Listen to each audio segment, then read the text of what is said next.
بسم الله الرحمن الرحيم الحمد لله رب العالمين إن الحمد لله تعالى نحمده ونستعينه ونستغفره ونعوذ بالله من شرور أنفسنا ومن سيئات أعمالنا من يهده الله فلا مضل له ومن يضلل فلا هادي له أشهد أن لا إله إلا الله وحده لا شريك له وأشهد أن محمدا عبده ورسوله اللهم صل على محمد وعلى آل محمد كما صليت على إبراهيم وعلى آل إبراهيم إنك حميد مجيد اللهم بارك على محمد وعلى آل محمد كما باركت على إبراهيم وعلى آل إبراهيم إنك حميد مجيد ورضى اللهم عن الخلفاء الراشدين والصحابة أجمعين ومن تبعهم بإحسان إلى يوم الدين أما بعد والسلام عليكم ورحمة الله وبركاته. La grande famille, mes sœurs, mes frères, les louanges, les remerciements, les éloges ne cessent qu'au vivant qui ne meurt pas. Je nomme Allah, le premier qui n'a pas de début, le dernier qui n'a pas de fin, l'apparent, le dominant sur toutes choses, le subtil, le bien informé, l'omniscient, l'omnipotent, le sage par essence, par excellence.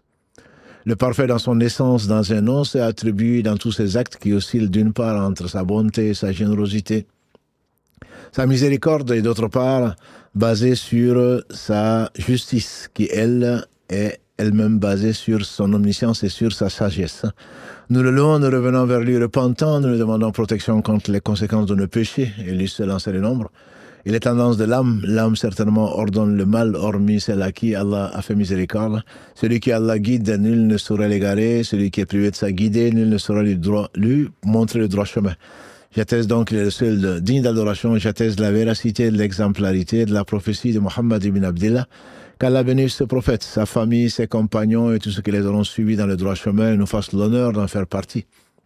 Le jour où il n'y aura ni les biens matériels, ni les enfants ne serviront à quoi que ce soit. Qu'Allah subhanahu wa ta'ala nous fasse aimer les gens qu'il aime et nous fasse aimer les œuvres qui conduisent à son amour. Donc, bienvenue dans ce live, le joyau de la prophétie, 24e du nom de l'épisode en tout cas. Donc, dans cette série, parmi les présents, il y a bien sûr Karim, toujours fidèle donc, à la technique. Vous avez Mohamed Adda qui va relayer vos questions, Inch'Allah, et on a deux frères de Saint-Denis donc, qui viennent d'arriver pour participer donc, à ce live, Yanni et Yanis, donc qui soient les bienvenus, ainsi que vous, les fidèles donc, des lives. Et Alhamdulillah, on est si redevable à Allah, subhanahu wa ta'ala, on ne saura le remercier comme il se doit. Puis vous remercier pour la confiance que vous nous manifestez, parce que ce n'est pas évident avec tout ce qui se passe sur les réseaux et tout ce que l'on entend, que l'on voit aujourd'hui, ça n'a pas de prix. Donc on est dans la sira du prophète sallallahu alayhi wa sallam, donc sa biographie, et le meilleur homme que la terre a porté. Et je vous assure, mes frères et sœurs, que si on le connaît, nécessairement on l'aime. On comprend mieux pourquoi il disait « Aucun d'entre vous ne sera véritablement croyant s'il n'est même pas plus que ses pères et mères, ses enfants, plus que lui-même. Plus que lui-même. » Et on comprend mieux pourquoi les meilleurs d'entre nous, je parle des compagnons du prophète sallallahu alayhi wa sallam, l'aimaient plus qu'eux-mêmes. À n'en pas douter, quand on voit combien ils ont sacrifié de leur bien, de leur personne. Et Abu Bakr disait souvent, qu'Allah l'agrée, toi pour qui je sacrifierai mon père et ma mère. Et je vous assure que c'est une réalité. C'est une réalité. On ne peut pas nous l'imaginer, mais c'était vraiment une réalité.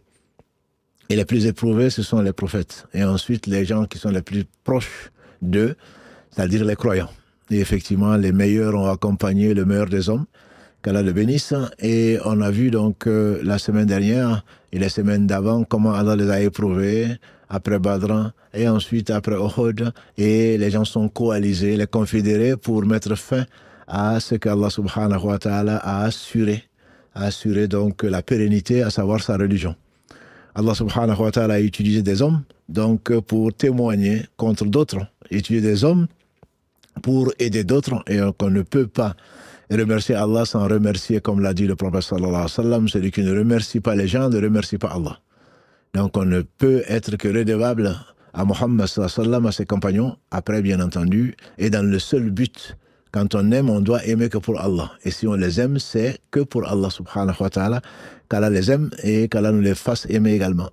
Donc aujourd'hui, on va essayer de parler de la victoire éclatante. C'est Allah qui l'appelle ainsi, c'est le titre de la sourate 48, Al-Fath. Allah dit dans le premier verset, « Inna fatah laka fatham mubina » On t'a certainement ouvert ou offert ou accordé une victoire évidente, une victoire éclatante plutôt. Fathan Mubina et liyaghfira lak Allahu ma taqaddama min dhanbika wa ma ta'akhkhar, afin que Allah te pardonne tes erreurs passées et venues. Si ça c'est, le pardon d'Allah, il est indispensable. Et on le verra à la fin, Allah pardonne aux croyants après avoir fait tout ce qu'ils ont fait. Et nous on a l'impression que demander pardon suffit quoi. Non mais je demande pardon à Allah et je reviens vers lui. Sans le pardon d'Allah, on est tous perdus. Aucun d'entre vous ne rentrera au paradis par ses actes, a dit le prophète sallam. On dit même toi et dit même moi, sauf que la miséricorde d'Allah subhanahu wa ta'ala va me faire rentrer au paradis. Qu'Allah nous fasse donc miséricorde. Le prophète alayhi salatu salam a fait un songe. Et vous savez que le songe des prophètes est une réalité. Et ça fait partie de la révélation. Allah dit dans le verset 102 de la sourate 37, quand Ibrahim alayhi salatu salam a fait un songe, il a dit à Bunay, mon cher fils, il a dit à Ismaïl, le seul fils qu'il avait à l'époque, je me suis vu en songe en train de te sacrifier. Et il n'y a pas de hasard, le sacrifice c'est pour la semaine prochaine, Inch'Allah, pas d'Ismaïl, le sacrifice du bétail. Donc c'est soit le vin, soit le caprin, soit les bovins ou les camélés. Donc à l'occasion de l'Aïd al-Adha, que nous célébrerons, Inch'Allah, si Allah le veut en tout cas, que nous célébrerons avec plaisir. Donc ce n'est pas la semaine prochaine, c'est la semaine d'après, prévu donc pour le 6 juin, quand Allah lui a fait voir en songe qu'il sacrifiait son fils pour Allah. Et le prophète nous a dit, le songe des prophètes fait partie de la révélation. Shaitan ne peut pas rentrer dans ce songe-là, contrairement au cauchemar. Et également, dans ce songe, donc, il a dit que après moi, il n'y aura plus de prophètes. Il n'y aura que des rêves prémonitoires ou qui sont un 46e de la prophétie. Allah subhanahu wa ta'ala fait dans le cas des croyants et même des non-croyants, ils peuvent les faire voir des rêves pour les avertir, pour les rapprocher, et Allah ne fait que le meilleur. On a parlé pendant le Ramadan notamment du roi d'Égypte à l'époque qui a fait un songe qu'il ne comprenait pas. Donc il voyait, si vous en rappelez, cette vache maigre en train de manger, cette vache grasse, cet épi sec en train de manger cet épi vert, etc., etc. Et c'est Youssouf alayhi salam qui a pu interpréter ce rêve-là. Donc Allah fait voir un rêve pieux à qui il veut. On l'appelle le rêve pieux, mais c'est un rêve prémonitoire.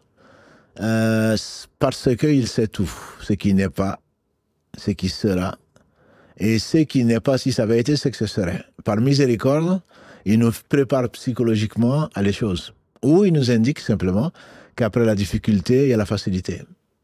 Et c'est souvent le cas donc des croyants. Des croyants, et Allah leur montre donc dans des situations difficiles que la paix, la sérénité et le bonheur vont suivre cette courte période de difficulté. Et le prophète alayhi salam s'est vu en rêve, en songe, en train de faire le pèlerinage avec des croyants, de se raser et de raccourcir pour d'autres les cheveux. Et donc il savait, bien sûr, que Shaitan ne pouvait pas rentrer dans son rêve. Comme il a dit, celui d'entre vous, dans les rêves qui me voit, c'est la réalité, parce que Satan ne peut pas prendre ma forme. Donc il s'est vu en songe, en train donc de faire le pèlerinage. Et il a annoncé cette bonne nouvelle donc, à des gens qui ont abandonné meubles et immeubles, qui se sont retrouvés donc loin de leur patrie. Quelque part, il y a toujours les souvenirs qui remontent. Hein. On a vu que le prophète sallam a fait, et avant lui ses compagnons, et après lui quelques-uns des compagnons. Donc on était en année 6, d'après la majorité des savants, des historiens. Ça faisait au moins 6 ans pour la majorité d'entre eux qu'ils avaient quitté donc la Mecque, qu'ils avaient fui la Mecque de nuit généralement, et donc pour venir rejoindre cette ville qui allait être appelée donc la ville du prophète sallallahu alayhi wa sallam, Madina al-Munawwara, la ville éclairée. Le prophète alayhi sallam leur a dit, je me suis vu en songe en train donc de faire le pèlerinage. Et donc il a annoncé ça. Bien entendu, les Muhajiroun, ceux qui sont venus donc de la Mecque, et également les Ansar qui espéraient et qui croient en Allah subhanahu wa ta'ala et qui savaient comme d'autres Arabes, la sacralité de ce lieu et que cette maison est la première maison sur la terre, comme Allah le dit subhanahu wa ta'ala, consacrée à l'adoration donc d'Allah subhanahu wa ta'ala, cherchait, comme beaucoup, y compris les polythéistes, à visiter cette maison-là. Donc il a averti les gens, et même les gens de tribus donc, des alentours. Ils étaient à peu près, d'après les historiens, ils étaient 1400, en tout cas d'après la version de Jabir ibn Abdullah. Certains les évaluent à 1500, mais bon, on n'est pas à 100 près. Donc ils ont pris des bêtes et ils ont accompagné le prophète sallam jusqu'à Dhul Hulayfa, qui est donc le miqat, qui est la frontière où on doit se sacraliser. Pour ceux qui viennent de Médine savent de quoi je parle. Donc ceux qui rentrent par Jeddah doivent se sacraliser avant Jeddah, mais ceux qui viennent de Médine doivent, c'est à 30 km après de Médine, doivent donc porter l'ihram et avec les conditions que cela impose. Arrivés là-bas, donc, ils ont pris l'ihram, ils ont pris donc la tenue de sacralisation avec la talbiya, labaik Allahumma labaik, labaik la sharika lak labaik, innal hamda wa ni'mata lak wal mulk la sharika lak. Donc on imagine, on peut imaginer, on les accompagne, on peut imaginer la joie des croyants, donc accompagnant donc le meilleur des hommes vers la meilleure des cités, vers la meilleure des maisons qui est celle d'Allah subhanahu wa ta'ala, donc qui est la Kaaba. Et ils ont amené les bêtes avec des guirlandes qui voulaient sacrifier les bêtes, donc et les envoyer, ou plutôt faire profiter les pauvres donc de la Mecque. Quand ils sont arrivés à Dhul Hulayfa, qu'on appelle aussi Bir Ali, on dit qu'Omar bin Khattab, radiallahu anhu, disait au prophète sallam, mais si on prenait quand même quelques armes, sait-on jamais. On dit que le prophète sallam a envoyé donc chercher quelques armes, mais ils n'avaient en fait que des épées dans leur fourreau, donc ils n'étaient pas partis pour faire la guerre. Quand on va faire la Umrah, c'était pas pour faire la guerre. Et voilà qu'ils cheminaient, ça prenait à peu près 5-6 jours à dos de chameau, et voilà qu'ils étaient arrivés, il y avait les renseignements généraux. Donc ça ne date pas d'aujourd'hui, de tout temps. Lui-même avait ses renseignements et les Mécois avaient des renseignements. Les renseignements généraux des Mécois ont averti les Mécois comme quoi les musulmans, ils sont 1000 et quelques, sont en train d'envahir la Mecque. Voilà. Bon, bien entendu, les rapports peuvent varier, mais là, ça va généralement grossir donc le cas. Et les Mécois se sont préparés, et notamment, ils ont envoyé 200 cavaliers à la tête donc d'une cavalerie où il y avait celui qui allait devenir l'épée de l'islam, ou l'épée d'Allah, Sayyfullah, Khalid ibn Walid, mais qui était bien entendu, qui a également été le stratège, comme vous le savez, on a déjà vu à Uhud, c'est lui qui commandait donc la cavalerie des polythéistes. 200 sont venus à la rencontre donc de ces 1400 qui ne voulaient que la paix, et qui donc ne cherchaient qu'autre chose que l'accès que Allah a donné à tout un chacun, donc d'aller dans cette maison-là. Arrivé à Ousfane, le prophète sallam, les renseignements lui disent qu'il y a des Mécos, les empêcherait de rentrer. C'est à quelques lieues donc de Makkah. Il les empêcherait de rentrer, et le prophète sallam a dit pauvre d'eux. Dommage. Dommage, nous venons que pour la Umrah, donc le petit pèlerinage, et pour parler d'Allah, subhanahu wa ta'ala, et nous avons le droit d'y aller. Alors il a fait la consultation comme c'était, vous avez bien compris, surtout depuis Médine, et on a parlé plusieurs fois, chaque fois qu'il y a eu, le choix lui a été donné avant la révélation, il a consulté ses compagnons. Et ça fait partie également des principes même de l'islam, la consultation, qui ne veut pas dire qu'il faut prendre l'avis majoritaire, qui veut simplement dire que l'avis juste vient d'Allah subhanahu wa ta'ala, mais ça peut emprunter n'importe quelle personne. Et comme on le verra, ça peut être une femme, ça peut être un homme, comme on l'a déjà vu, Salman al-Farisi, c'est lui qui a donné l'avis pour creuser une tranchée autour de Médine, tranchée par laquelle Allah a empêché les polythéistes de rentrer à Médine. Donc ça peut venir d'un esclave, ça peut venir d'un petit comme d'un grand. Il a réuni donc ses compagnons et il leur a dit, je vous propose deux choses. Soit, parce qu'ils ont appris que les Mécois étaient prêts, ils sont sortis de la Mecque avec femmes et enfants. Généralement, quand avec femmes et enfants, c'est pour que les plus peureux ne retournent pas, parce qu'on a honte de quand même fuir la guerre, quand il n'y a personne peut-être, mais quand il y a nos femmes et nos enfants, on a honte quand même de fuir. Quand ils veulent assurer leurs arrières, c'est ce qu'ils ont fait d'ailleurs. Si vous en souvenez certainement à Badr, c'est ce qu'ils ont fait avec femmes et enfants. Et à Uhud aussi. Et après, on a vu les femmes fuir. Donc, ce qui s'est pas quand ils ont vu, ce qu'Allah leur a montré en début de bataille. Donc, ils arrivent à Ousfan, et le prophète sallam dit deux choses l'une. Nous, on est venus pour la paix. Soit on y va et on les attaque pour avoir notre droit, soit alors on y va et on s'oppose aux gens qui vont nous empêcher de faire la Umrah. Abu Bakr Siddiq radiallahu anhu a proposé une troisième chose, il a dit, ou alors on y va et on les laisse nous attaquer, parce qu'on ne va pas déclencher. Ce qu'il faut savoir, c'est que de tout temps, en tout cas depuis très longtemps, les Arabes respectaient énormément, polythéistes ou pas, respectaient énormément la Kaaba et ils croyaient en Allah, comme on a dit. Ils croyaient, mais tout en lui donnant ce dont il se passe, c'est-à-dire des associés. Et donc la sacralité, la maison était assurée, la sacralité de la ville, de la Mecque et même des alentours. Donc il ne fallait pas faire couler de sang, il ne fallait pas faire de guerre. Et c'est la raison d'ailleurs, pour une des sagesses pour lesquelles Allah leur a imposé, au travers des traditions des prophètes, 4 mois sacrés, donc dont Muharram qui est le premier, et avant Dhul Hijjah, donc qui est le mois du pèlerinage, Dhul Qaïda, dans le mois dans lequel nous sommes aujourd'hui, pour peu de temps, puisque le premier Dhul Hijjah de cette année 1446 est prévu le mercredi prochain, et donc Rajab. Il y avait 4 mois sacrés où il n'y avait pas de guerre. Et ils le respectaient en général. Donc la sacralité du lieu voulait qu'il n'y ait pas de confrontation. Et donc le prophète alayhi salatu wassalam a réfléchi, consulté, et il a dit, c'est dit avant la révélation, certainement le mieux serait d'éviter la confrontation. Et donc il a demandé aux 1400 qui étaient là, est-ce qu'il y avait un guide qui connaissait un chemin pour conduire à la Mecque et éviter donc l'affrontement avec Khalid ibn Walid et son armée. Et donc un parmi eux, Allah a voulu qu'il leur montre un chemin étroit qu'ils ont emprunté, et ils ont pu, pendant peu, mais ils ont pu échapper à la surveillance donc des Mécois.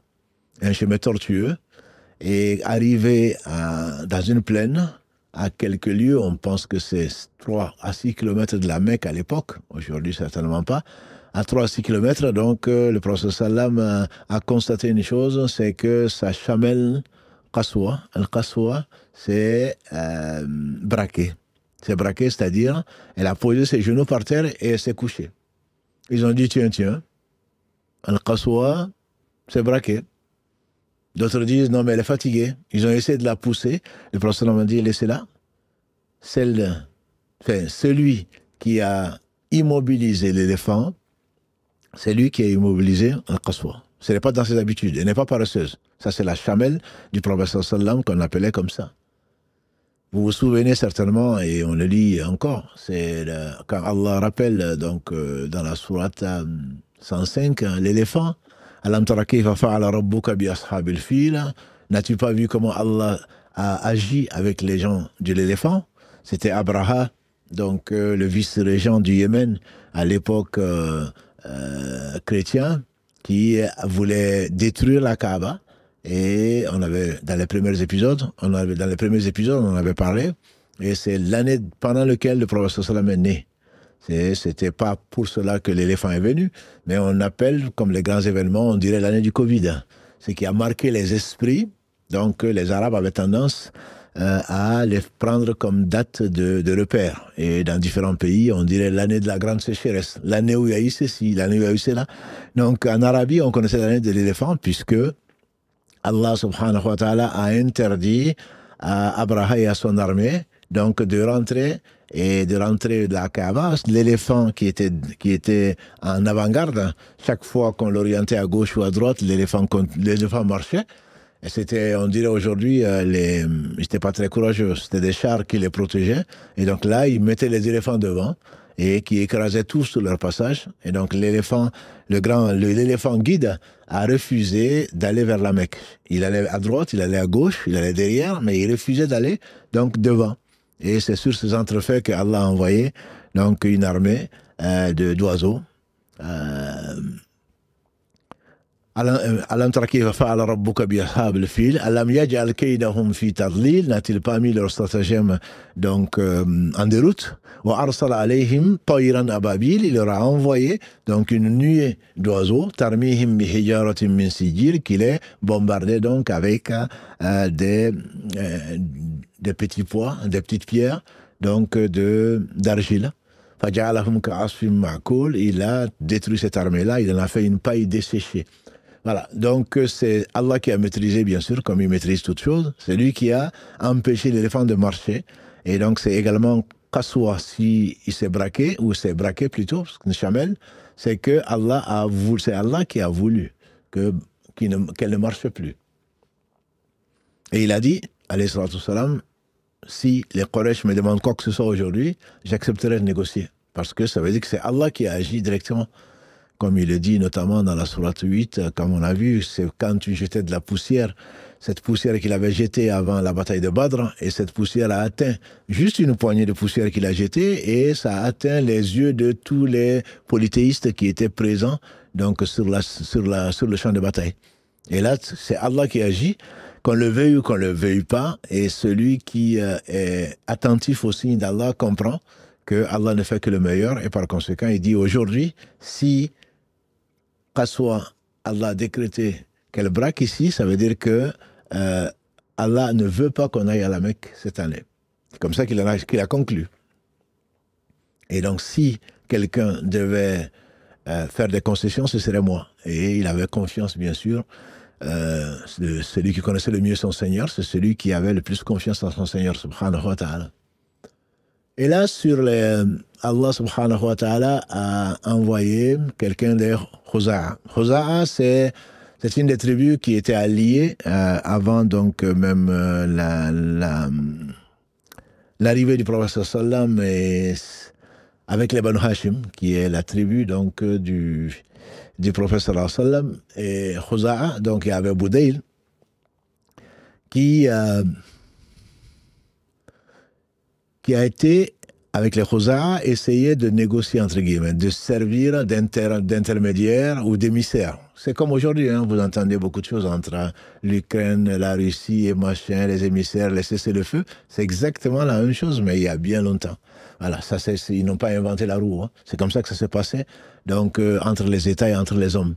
Donc il y a des émissaires qui sont proposés, volontaires, les Khuza'a, donc qui étaient alliés à la tribu du prophète sallam, finalement, même s'ils n'étaient pas musulmans, ils étaient polythéistes, mais ils voulaient éviter la guerre, notamment quand il s'agit donc d'un endroit aussi sacré, que dis-je, l'endroit le plus sacré sur la terre, donc qui est la Mecque. Il est venu donc demander au prophète sallam à quoi il est prêt donc à négocier. Qu'est-ce qu'il poserait sur la table, entre guillemets. Le prophète sallam a dit, nous sommes venus pour faire juste la Umrah. Et donc, nous ne cherchons pas autre chose. Tu peux voir, il y a Budayl, tu vois très bien que nous n'avons que des animaux et que nous sommes habillés en ihram, etc. Tu peux leur proposer de réfléchir, mais nous, on ne cherche que ça. Par contre, on est déterminé à faire donc la Umrah. Donc, l'émissaire a été voir les Quraysh en leur disant, je les ai vus, donc ils sont avec des chameaux, avec des guirlandes, et ils veulent juste faire la Umrah. Bien sûr, les Quraysh ne l'entendaient pas de cette oreille, et surtout que les Arabes ne pensent pas que les musulmans sont venus leur imposer le tempo, c'est-à-dire que les musulmans seraient venus pour faire ce qu'ils veulent chez eux. Est-ce qu'ils ont un chez eux, si ce n'est la tombe, où beaucoup d'entre eux sont en train de brûler? Donc non. Mais donc, c'est plus de l'ego. Satan vante les égos et le passé, je ne sais quoi de qui. Donc, ils ont traité Budayl de vendu, si on peut l'appeler ainsi. Oui, les Khuza'a sont connus, vous êtes toujours alliés avec les Banu Hashim, donc c'est pour ça que tu veux nous. Et ils n'ont pas voulu donc céder. Ils n'ont pas voulu que les musulmans rentrent donc à Makkah. Et un homme donc, qui s'appelle Hulayl, donc, qui a demandé, qui dit, vous me connaissez. Vous me connaissez, et si je vous disais une chose, vous allez me croire peut-être. Hein. Moi, je me propose d'aller négocier, d'aller leur parler. que vous ne voulez pas qu'il vienne, etc.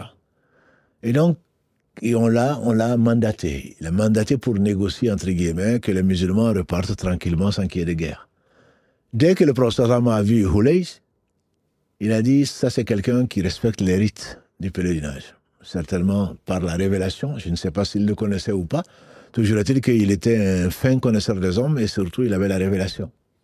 Il a dit aux gens d'exposer les animaux qui les accompagnaient, les chameaux, avec des guirlandes et également de multiplier la talbiya. Labaïk Allahumma labaïk, labaïk la sharika laka labaïk. Dès qu'il a vu ça, Hulayn, il n'a même pas voulu négocier. Il a dit effectivement, c'est des gens de paix. C'est des gens qui sont venus juste pour faire la Umrah. Il s'en est retourné, sans discuter avec le prophète sallallahu. Il a dit aux Mécois, je vous assure que c'est des gens qui veulent la paix. Ils veulent donc juste faire la Umrah. Si vous voulez bien les laisser, donc les laisser rentrer. Bon, ça ne correspondait pas à ce qu'ils voulaient. Et finalement, ils ont envoyé un émissaire ou quelqu'un qui s'est proposé, qui s'appelait Urwa. Urwa ibn Mas'ud, donc qui était un fin diplomate, connu pour sa sagesse, mais également pour sa perspicacité. Et il a été délégué par les Quraysh qui l'ont chargé. Donc il a été voir Mohammed sallallahu alayhi wa sallam. Tout ça, ça s'est fait à quelques kilomètres, donc à Hudaybiyah. Et il a été trouver le prophète sallallahu alayhi wa sallam en lui disant, on te propose, nous, Quraysh, de retourner chez toi. Mais à supposer même que tu déclares une guerre, si vous êtes vainqueur, tu aurais été le premier à désacraliser plutôt la Kaaba, et ce serait un triste souvenir que tu vas laisser dans l'histoire. Et si c'est les Quraysh qui prennent le dessus, tu crois que les gens qui vont t'accompagner vont résister, ils vont t'abandonner. Voilà, il a vraiment piqué au vif. Les gens sincères qui étaient les compagnons du prophète sallallahu, Abu Bakr l'aurait même insulté, ce qui n'est pas dans ses habitudes. Il les a observés, c'était juste, ils ont dit, tu crois qu'on va abandonner le prophète sallallahu pour rien au monde? On donnera notre vie pour la victoire de l'islam, pour protéger la vie du prophète sallallahu. Il les a observés, et puis tout en négociant, il vient commencer à s'amuser. Les Arabes faisaient ça. Avec leur interlocuteur, ils touchaient la barbe de leur interlocuteur, comme pour se familiariser. Il n'a pas commencé à toucher la barbe du prophète sallam qu'il y a un épée qui l'a tapé sur la main et qui lui disait « Reste à distance si tu veux garder cette main » qui s'amuse avec la barbe du prophète sallam. Il a demandé c'était qui. On dit que c'est Mughira ibn Shu'ba, qui était son neveu. Et qui lui connaissait comme un brigand, qui lui connaissait comme un malfaiteur, et que Allah a guidé et qui est devenu musulman. Et néanmoins, avec l'islam, bien sûr, on met Allah avant toute chose. Il n'y a pas de père, comme Allah le décrit si bien. Si vos pères, si vos mères, si vos familles, si vos clans vous sont mieux, que vous sont plus aimés plutôt que Allah et son messager, alors attendez-vous à la guerre d'Allah. Donc une fois qu'Allah leur a ouvert le cœur, Allah et son messager étaient, bien entendu, les plus respectés, que dis-je, ils étaient au-dessus de tout autre. Et par conséquent, il a été surpris de cela. Il est reparti donc voir les Quraysh en leur disant « J'ai été ambassadeur vers le Négus, vers Héraclus, vers Kisra, partout où vous m'avez envoyé. Mais je n'ai jamais vu des gens qui respectaient et qui vénéraient tant un homme. » Il parlait de Mohammed sallallahu alayhi wa sallam. Jamais, je n'ai jamais vu ça. À peine s'il faisait des ablutions qui recueillaient l'eau, etc., ils ne connaissent même pas la couleur de ses yeux. Ils n'osaient même pas le regarder. Alors ce que je vous conseille, c'est que ne lui faites pas la guerre. Parce que même les plus faibles d'entre eux ne cédera pas. Même les plus faibles ne cédera pas. Alors les Quraysh vont envoyer quelqu'un d'autre, qu'on verra tout à l'heure, Inch'Allah.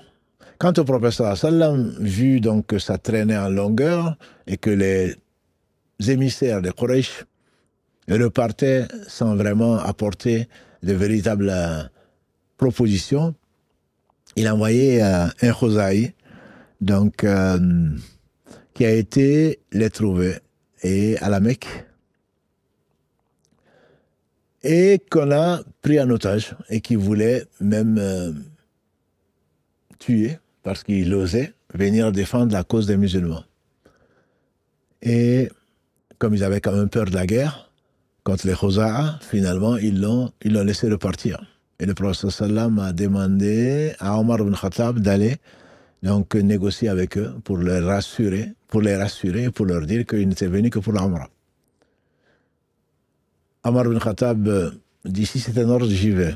Mais me connaissant, je pense que ça ne va pas bien se passer. On va plutôt Othman ibn Affan, qui est, comme vous le connaissez, l'un des premiers musulmans avant Omar, qui était connu et respecté avant son islam et après son islam, qui, grâce à Allah, au travers de l'intervention d'Abou Bakr, est devenu musulman, parmi donc les premiers musulmans. Et le prophète sallam a accepté sa proposition en envoyant Othman ibn Affan et en le chargeant de la mission, donc de dire aux Mécois que nous sommes là que pour l'Umrah.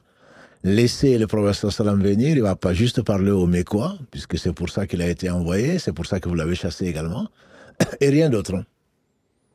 Et donc ils l'ont empêché, ils ont dit non, la négociation n'est pas possible. Par contre, toi tu peux faire le tawaf, toi tu peux faire l'Umrah. Avec le tawaf, la Umrah, c'est le tawaf, le sa'i, entre Safa et Marwa et tout. Et après, tu repars. Il a dit, il est hors de question. Si le prophète ne fait pas la Umrah, moi, je ne la ferai pas. C'est qu'on ne connaît pas les gens, on ne sait pas ce que la foi fait des gens. On ne sait pas comment la foi transforme l'homme. Il devient irreconnaissable. Mais, bien sûr, ce ne sont pas les yeux qui sont aveugles, comme dit Allah, c'est plutôt le cœur qui est dans les poitrines. On ne peut pas comprendre celui qui est animé par l'amour d'Allah subhanahu wa ta'ala. Il a toujours été un homme sage et respectueux, mais là, ils ont compris qu'ils avaient affaire, qu'il avait vraiment changé. Le bruit a couru. Le bruit a couru que Othman ibn Affan a été assassiné. Est-ce que c'est Shaitan qui a fait courir ce bruit?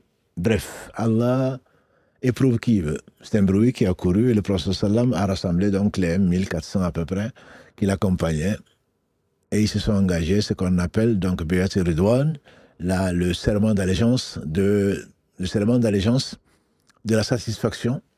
Donc le prophète sallam a dit, est-ce que vous vous engagez, si vraiment ils ont tué Othman, à les combattre jusqu'au dernier? Ils sont tous engagés.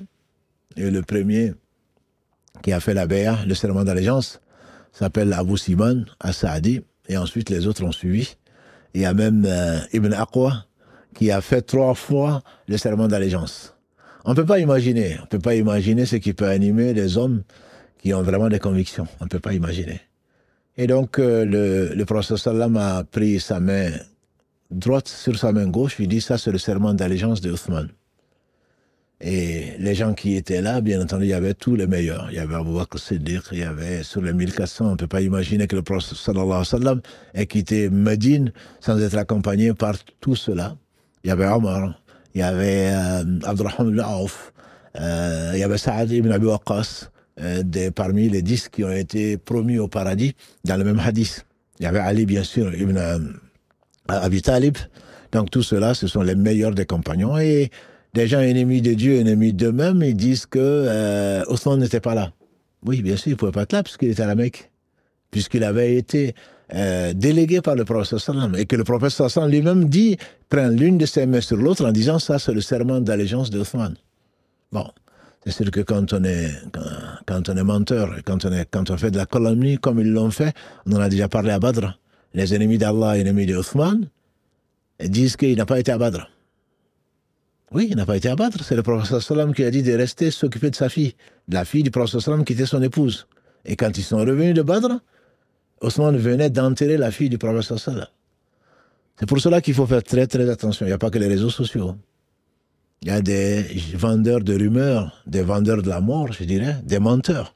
C'est qu'Allah bénisse Mohammed sallam qui disait plutôt, il suffit de raconter tout ce qu'on entend pour vraiment mériter d'être un menteur. On entend des choses comme ça. On n'en connaît pas la raison, ni le fondement. Ce sont des choses qu'on ne doit pas répéter. Il faut au moins le vérifier. Allah dit dans le chapitre 49, « Ya alladhina amanu in ja'akum fasiqun binaba'in fatabayyanu an tusibu oh, vous les croyants, quand vous entendez une nouvelle, vérifiez-la. Une nouvelle venant de pervers, vérifiez-la. De crainte d'offenser donc un peuple innocent, et vous allez regretter. Et bien entendu, ce ne sont pas les regrets et les demandes de pardon qui vont marcher ce jour-là, le jour de la résurrection. C'est plutôt tes bonnes actions, si tu en as, qui vont être données à ces gens. Aïcha, notre mère, elle disait, puisque certains insultent Abu Bakr et Omar, il dit, vous vous étonnez de ça? Ils insultent certains compagnons du prophète sallam. Vous vous étonnez de ça? Il dit, c'est que simplement Allah veut qu'il n'y ait pas de bonnes actions.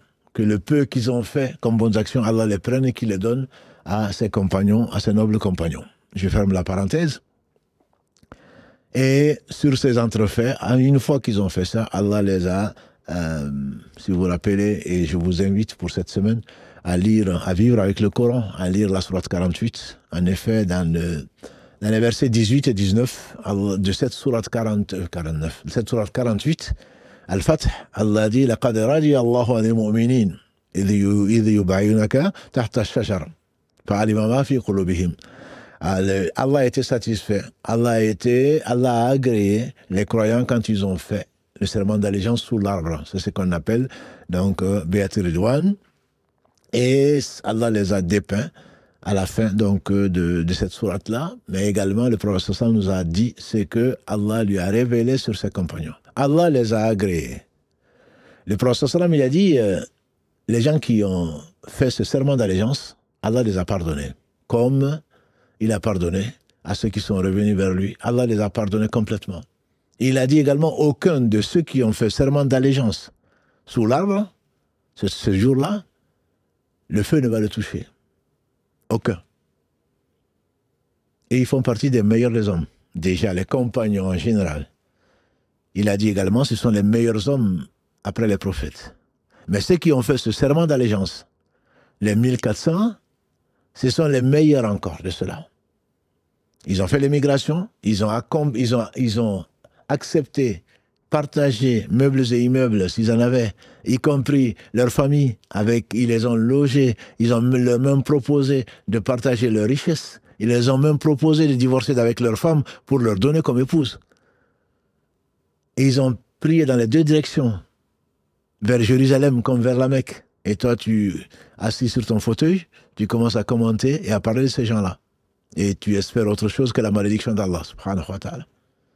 Ce sont des hommes qu'Allah a choisis pour accompagner le meilleur des hommes, sallallahu alayhi wa sallam. Car les agrès tous, c'est Allah qui affirme. Laqad radiyallahu anil mu'minin. Allah a été satisfait des croyants quand ils ont fait serment d'allégeance. Et quand le prophète sallam a dit qu'aucun de ceux qui ont fait ce serment d'allégeance le feu ne va le toucher, on dit que notre mère Hafsa, la fille de Abu Bakr, la fille d'Omar ibn Khattab, dit à Rasulallah, et Allah dit pourtant, dans le verset 71 de la sourate Maryam, de la sourate 19, il n'y a aucun d'entre eux s'il n'affrontera pas l'enfer de front. Il a dit oui. Hafsa, il dit ça c'est le verset 71. Mais le 112, qu'est-ce qu'il dit? Ensuite, Allah va sauver qui il aura voulu.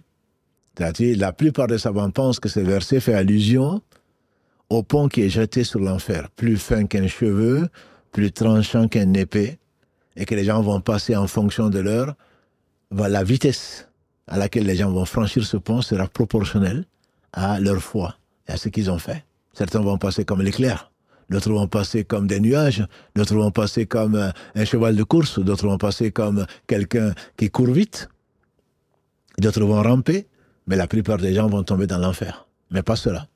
Allah les a agréés, et comme il a agréé les premiers, وَالسَّابِقُونَ أَوَّلُونَ مِنَ الْمُهَاجِرِينَ وَالْأَنصَارِ وَالَّذِينَ تَبَعُوهُمْ بِإِحْسَانٍ رَضِيَ اللَّهُ عَنْهُمْ وَرَضُوا عَنْهُ.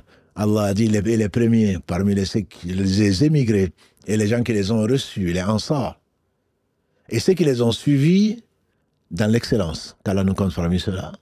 Ceux qui les ont suivis dans l'excellence, Allah les a agréés, ils ont agréé Allah.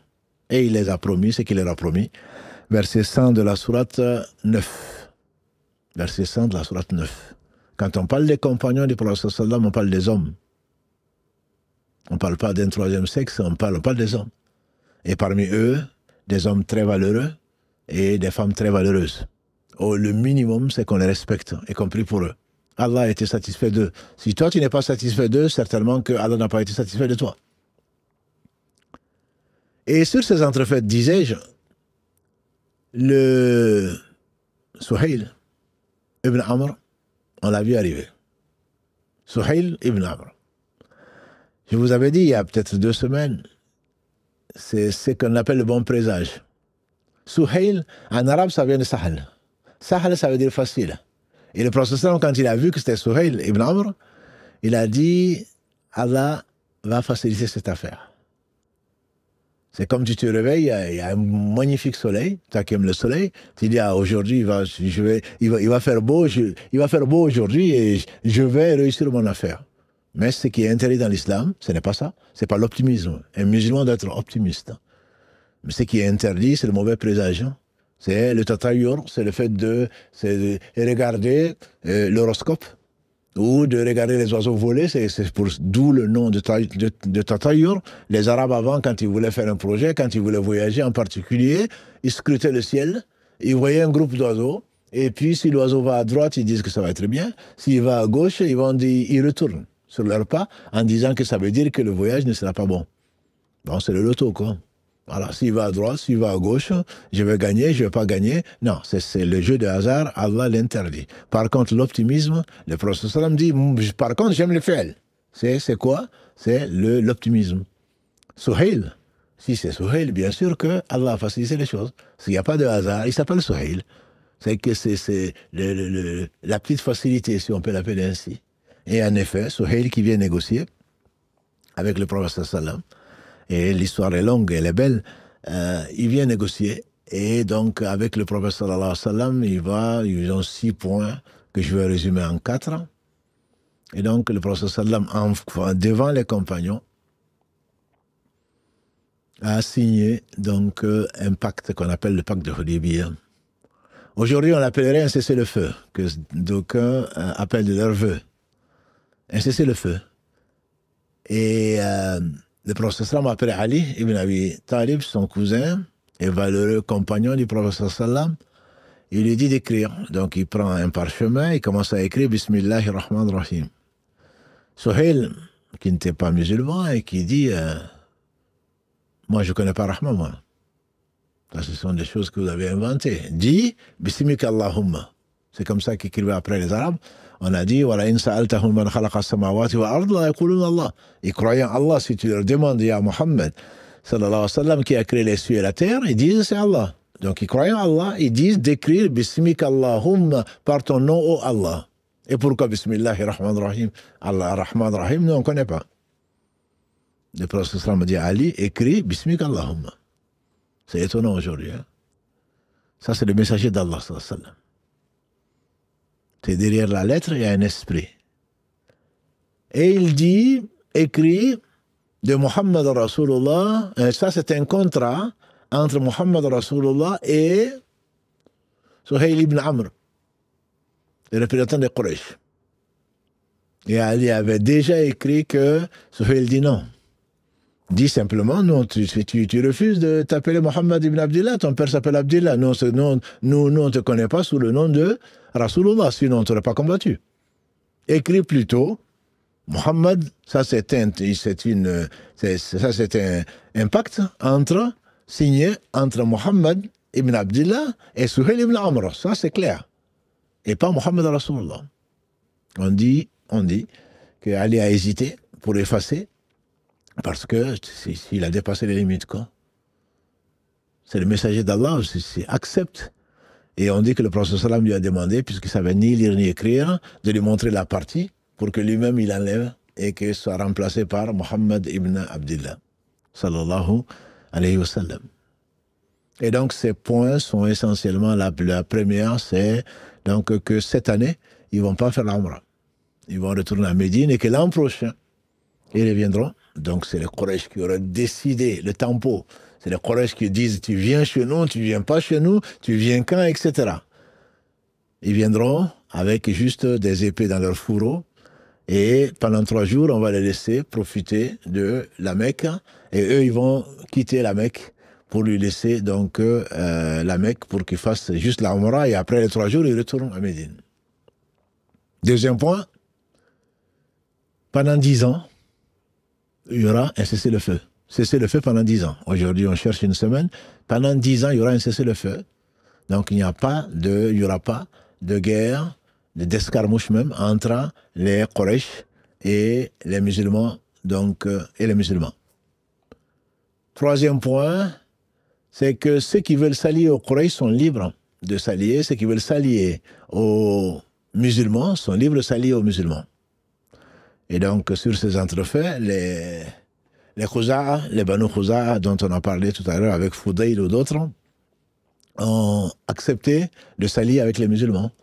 Et les Banu Bakr, dont on a parlé à un moment également, se sont alliés avec les Quraysh.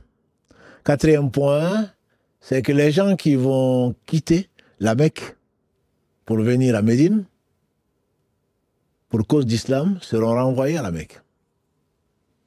Et les gens qui vont quitter Médine pour rejoindre la Mecque, parce qu'ils ne veulent plus de l'islam, ne seront pas renvoyés. Et cinquième ou sixième point, c'est qu'il y aurait donc leurs biens et leurs personnes et leurs marchandises seront en sécurité, que ce soit à la Mecque, que ce soit à Médine. Et le prophète sallam donc a accepté ces conditions-là. Il y a eu quelques points de vue qui n'étaient pas unanimes sur la question. Notamment ce qui est rapporté. On peut deviner de qui Omar ibn Khattab, car elle agrée également de 2 représentants des Ansar, 2 Saad. Un Saad, Saad ibn Ubada, qui était le représentant des Khazraj, et également le chef des Haus, qui également n'a pas été convaincu par ces termes du contrat ou de la trêve. Omar ibn Khattab, c'est ce qui est le plus connu. Il a été voir le prophète sallam, il a dit, Ya Rasulallah, est-ce que tu n'es pas le prophète d'Allah? Il dit, si, je suis le prophète d'Allah. Est-ce que nous ne sommes pas sur la vérité? Il dit, si. Est-ce qu'eux ne sont pas sur le faux? Il dit, si. Il dit, alors pourquoi tu acceptes qu'on nous humilie, qu'on nous empêche de rentrer et qu'on nous renvoie, et que si des gens viennent de la Mecque parce que ce sont nos frères, ils ont choisi l'islam, ils viennent à Médine, qu'on va les renvoyer, et pas l'inverse. Je vous dis, les extraditions, tout ce que vous entendez dans les médias ailleurs, sont des choses qui existaient. Donc l'extradition, c'est le fait que si un musulman quittait la Mecque pour venir à Médine, donc il allait être extradé. Tu acceptes tout ça? Il a dit oui. Et Omar est parti. Il a été voir Abu Bakr. Il dit non. Est-ce que, Omar, pour la dernière question, il dit, est-ce que tu nous as pas dit qu'on va faire la Umrah cette année, que tu nous as vu en train de faire la Umrah? Il a dit oui. Mais est-ce que je vous ai dit que c'est cette année? Est-ce que je vous ai dit que c'est cette année? Il part, il va voir Abu Bakr. Il y a Abu Bakr. Comment se fait-il que le prophète sallam accepte ça? Est-ce que c'est pas le prophète d'Allah? Il dit si. Est-ce que eux n'ont pas, nous sommes sur la vérité ou pas? Il dit oui, on est sur la vérité. Et est-ce qu'ils ne sont pas dans le faux? Il dit oui, ils sont dans le faux. Et est-ce qu'il ne nous a pas promis qu'on va aller faire la Umrah, qui s'est vu en rêve en train de nous voir, en train de faire la Umrah? Il dit oui, mais est-ce qu'il t'a dit que c'est cette année? Ça, c'est la véracité. C'est la véracité d'Abu Bakr al-Agré, le meilleur des compagnons du prophète sallam. Allah l'inspirait, c'est-à-dire qu'il n'y avait pas de filtre entre la vérité et lui. Quand il voyait la vérité, il acceptait. Quand il voyait la vérité, automatiquement, il a répondu exactement comme le prophète sallallahu alayhi wa sallam a répondu à Omar. Omar est parti. Et le prophète sallam a dit rasez-vous, parce que le contrat a été signé, le traité a été signé, donc on va s'arrêter là, on va repartir à Médine, et puis on reviendra l'an prochain. On n'a pas fini ça, que quelqu'un va se présenter, qui s'appelle donc Abu Jundal. Abu Jundal n'est pas quelqu'un d'autre. J'ai dit, on était à 3-6 km de Makkah. Il venait de se défaire de ses liens. Son père l'avait enchaîné. Son père, c'est qui? C'est Suhail ibn Amr, qui vient de signer avec le prophète sallallahu. Il s'est défait de ses liens et il veut rejoindre les musulmans, mais il ne savait pas que son père était là. Il vient, son père le prend par le col. Mais justement, on vient de signer, on a dit que quelqu'un qui quitte la Mecque pour venir pour aller à Madina, on devait le renvoyer. Donc, donne-moi mon fils. Et on imagine les croyants qui ne pouvaient rien faire parce que ils venaient de signer. Le prophète sallam dit effectivement, on a signé, nous tenons à notre engagement. Et ça, c'est une chose extrêmement importante, mes frères et sœurs, c'est que le musulman, même si c'est contre ses propres intérêts, apparents en tout cas, il tient à ses engagements. Allah subhanahu wa ta'ala l'ordonne. Et le prophète sallallahu alayhi wa sallam a dit, entre autres signes de l'hypocrisie, quand il parle, il ment, quand il promet, il ne tient pas sa promesse. Et quand il lui confie quelque chose, il trahit donc ta confiance. Et quand un musulman promet, il doit réaliser. Et ce ne sont pas les versets, alhamdulillah, qui manquent pour en parler, notamment le verset 91 de la sourate 17, Al-Isra, donc le voyage nocturne, où Allah exige que le croyant, le verset 91 de la sourate 16 plutôt, Allah exige que le croyant tienne à son engagement. Celui qui ne tient pas à son engagement, il a une part d'hypocrisie et au moins un quart d'hypocrisie dans le hadith d'Abdallah ibn Amr ibn As, radiallahu ta'ala anhuma. Le prophète sallam leur a dit donc, rasez-vous puisqu'on ne va plus arriver à partir de la Mecque pour faire la Umrah. Et certains savants disent que c'est à propos de cela qu'Allah aurait révélé le verset 196 de la sourate Al-Baqarah, où Allah parle du pèlerinage, ceux qui ont été empêchés d'y aller. Pèlerinage, c'est le petit comme le grand. Donc, qu'ils sacrifient, qu'ils envoient la viande donc, à la Mecque pour que les pauvres puissent en profiter. Et bien, sinon, qu'ils jeûnent 3 jours pendant le voyage et quand ils reviendront, donc de jeûner 7 autres jours pour en faire 10. Ce sont des conditions où le pèlerin a été empêché. Donc, le prophète sallam s'est rasé et il a dit à ses compagnons de se raser. Et ils ont traîné à se raser.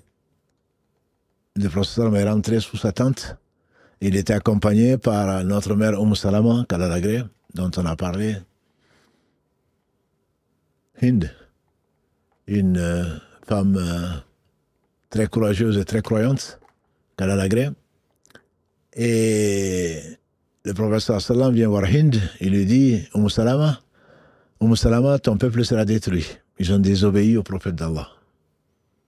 Un peuple qui désobéit au prophète d'Allah, Allah va le détruire.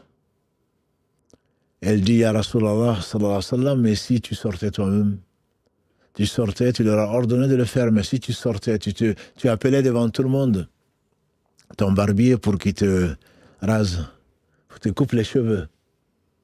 Peut-être que ton exemple, ils comprendront que tu veux du bien, leur veux du bien, qu'ils ne restent pas en état d'ihram. Et c'est ce qu'il fit, sallallahu alayhi wa sallam. C'est ce qu'il fit. Il sortit, il a appelé son barbier qui commençait à raser ses cheveux. On dit qu'il n'a pas fini de raser ses cheveux que tous les compagnons se sont mis présents, se sont mis deux par deux ou par groupe en train de se raser. Et il y a plusieurs leçons, bien sûr, à retirer de ça. En particulier le fait que l'exemple pratique, comme avec les enfants, est beaucoup plus efficace que la théorie. Et il s'est mis lui-même à se raser. Ils ont bien compris que c'était définitif et il n'y avait pas d'espoir. C'est pas, quel que soit l'état psychologique que l'on peut, même quand on est déçu, on doit obéir au prophète sallallahu alayhi wa sallam. Et l'autre leçon, à mon avis, et c'est pas qu'à mon avis, c'est l'importance du conseil. Le prophète sallallahu alayhi wa sallam a dit Ad-dinu an-nasiha. La religion n'est pas autre chose que le bon conseil. Et ils ont dit Liman ya Rasulallah, à qui donc? Au messager d'Allah. Il dit c'est la loyauté vis-à-vis d'Allah, de son livre, de son prophète, du chef ou du responsable de l'autorité et du musulman, tout simplement, lambda. Et Salama, notre mère, a dit au prophète sallam, qui était son mari, il lui dit et si tu faisais ça pour que Allah réalise dans le destin ce qu'il a prévu, et que les compagnons ne soient pas détruits. Et il a écouté le conseil en tant que prophète. Et toi, tu es là en n'écoutant pas le conseil, encore moins des femmes. Combien d'entre nous, il y a même un proverbe que l'on fait dire, écoute, demande l'avis de ta femme et fais le contraire. Malheureusement, certains de nos frères suivent cela. Femme, qui es-tu pour donner un conseil? Et c'est au travers d'elle qu'Allah a sauvé les compagnons du prophète sallam et nous avec. Et donc, il n'y a pas le conseil, on le prend. Les femmes peuvent être de très bons conseils comme les hommes, les enfants comme les grands peuvent être de très bons conseils. Et la vérité, tu la prends de là où Allah, tu n'es pas exclusif, détenteur de la vérité. Allah met la vérité dans la bouche de qui il veut. Peu importe. N'est-ce pas que c'est par Satan qu'Allah nous a appris que l'Ayatul Kursi, le verset 255 de la Sourate Al-Baqarah, protège toute la nuit. Quand Abu Huraira, le prophète sallam lui a confié la zakat al-fitr et qui a quelqu'un qui est venu sous la forme d'un vieillard, qui est venu voler, il l'a attrapé. Il a dit, laisse-moi, moi je suis un vieillard. J'ai des enfants à nourrir. Lâche-moi, je ne reviendrai plus. Le lendemain, le prophète Abu Huraira a dit au prophète sallam, voilà, il y a un vieillard qui est venu, et il m'a juré qu'il ne reviendrait plus. Le prophète sallam a dit, c'est un menteur, il reviendra. La nuit, à nouveau, il est venu voler. Zakat al-Fitr. Il a dit non, mais Abu Huraira donc l'a attrapé sous la forme d'un vieillard. Il dit, je ne reviendrai plus, c'est promis. Il a eu pitié de lui, il l'a laissé partir. Il a raconté ça au prophète sallam qui a dit, c'est un menteur, il reviendra. La troisième nuit, il est revenu à nouveau voler. Il a attrapé, dit, non, mais là, ça suffit, tu n'as pas d'excuses. Je vais te montrer demain au prophète sallam. Le vieillard, il ne savait pas qui c'était, bien sûr. Et il lui a dit, lâche-moi, je vais te confier quelque chose, lis Ayatul Kursi, et ça te suffit comme protection toute la nuit. Donc il a lâché. Et le prophète sallam, le lendemain, quand il lui a raconté, il a dit vrai, même si c'était menteur. Ça, c'est Allah a utilisé ce shaitan. Il dit ça, c'est un menteur, c'est un shaitan. Allah a utilisé ce shaitan pour nous apprendre que Ayatul Kursi, le verset 255 de la Sourate Al-Baqarah, protégé grâce à lui, subhanahu wa ta'ala. Et donc, toi qui refuses d'accepter parce que c'est un tel, ce n'est pas autre chose que de l'orgueil. Le prophète sallam a dit, d'après Ibn Mas'ud, qu'Al-Agré, il a dit, ne rentrera pas au paradis celui qui a tant soit peu d'orgueil dans son cœur. Tant soit peu d'orgueil. Et quelqu'un de la foule, ou des présents, dit, Ya Rasulallah, l'homme aime bien avoir de beaux habits, de belles paires de chaussures. Donc, si c'est pas de l'orgueil, ça, il a dit non. L'orgueil, c'est le fait de refuser la vérité et de se gausser devant les gens. Donc, on doit accepter la vérité d'où qu'elle vienne, et Allah seul détient la vérité, qu'il l'a transmise à son prophète sallallahu alayhi wa sallam. On prend de tout le monde, disait mieux que moi, on dit que c'est Ibn Abbas, d'autres disent que c'est l'imam Malik, qu'Allah fasse miséricorde, on prend de tout le monde, et on laisse de tout le monde, sauf de celui qui habite cette tombe, s'agissant de la tombe du prophète sallallahu alayhi wa sallam. De tout le monde, on prend, et de tout le monde, on peut laisser. Personne ne détient la vérité si ce n'est Allah qui l'a transmis à son messager sallallahu alayhi wa sallam, qui ne parlait pas de lui-même. Bref, c'est par ça que Allah subhanahu wa ta'ala a sauvé les compagnons du prophète sallam. Il les a agréés, et notamment, Allah quand ils ont repris le chemin de Médine, il a révélé, donc on dit que c'est le lendemain que le prophète sallam s'est réveillé avec joie. Il a dit, voilà ce qu'Allah vient de me révéler. C'était à la sourate donc 48. On dit qu'il a fait appeler Omar ibn Khattab. Et Omar qui a entendu l'appel, continuait. Et quand on a été lui dire que le prophète t'appelle, bien sûr, il a eu peur, puisque s'il l'appelle, c'est qu'il y a une révélation. Il craignait, comme vous le savez, comme tout croyant, d'être un hypocrite. Même Omar craignait d'être hypocrite alors que le prophète sallam lui a annoncé la bonne nouvelle du paradis.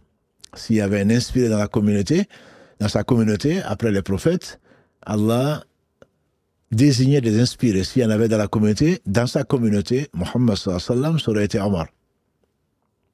Et quand il est venu, le prophète sallam a dit, voilà ce que Allah m'a révélé. Donc par rapport à ton incompréhension, par rapport à ton opposition, mais bien sûr bienveillante, parce que c'était le prophète sallam, Allah a révélé, nous t'avons certes accordé ou donné la victoire éclatante. La victoire éclatante, afin que Allah te pardonne tes péchés, entre guillemets, tes erreurs à venir et tes erreurs passées. Et Allah narre un certain nombre de choses qui se sont passées donc au cours de ce séjour à Hudaybiyah. Et entre autres, Allah confirme que le songe du prophète sallallahu alayhi wa sallam était vrai. Il dit en particulier dans le verset 27, « Laqad sadaqa Allahu rasulahu ru'ya » Allah certainement confirme le songe de son prophète qui vont rentrer à la Mecque, aminin, muhalliqin, en tout sain et sauf, en train de avec tête rasée et également certains ayant coupé les cheveux. Et il a su, donc, subhanahu wa ta'ala, ce qu'il y avait il a décrété ce qu'il a voulu, et ce n'était pas forcément cette année-là. Et dans le verset qui suit, il confirme que c'est lui qui a envoyé son prophète. C'est lui qui a envoyé son prophète avec la guidée et la religion de la vérité. Dans le dernier verset 29 de la sourate 48, il décrit ces hommes. Il décrit ces hommes en disant en particulier Muhammadur Rasulullah. Muhammad est bien le messager d'Allah. Walladina ma'ahu, et ceux qui sont avec lui, Shiddaw al-Kufar, Ruhama'u baynahum. Ils sont inflexibles avec les injustes et ils sont miséricordieux entre eux. Tarahum, tu les verras. Ruka'an sujadan yabtaguna, tu les verras en train de faire le recours, la génuflexion, le sujoud. Allah parle de quoi? Par la prière. Et recherchant la faveur d'Allah subhanahu wa ta'ala. Wa ridwana, simahum fi wujuhihim, les traces ou leur description est sur leur visage. Min athari sujoud, avec les traces donc de la prosternation. Allah revient encore. Mohammed et ses compagnons, voilà tels qu'ils sont. Dévotion, pureté du cœur, ne cherchant que la satisfaction d'Allah subhanahu wa ta'ala.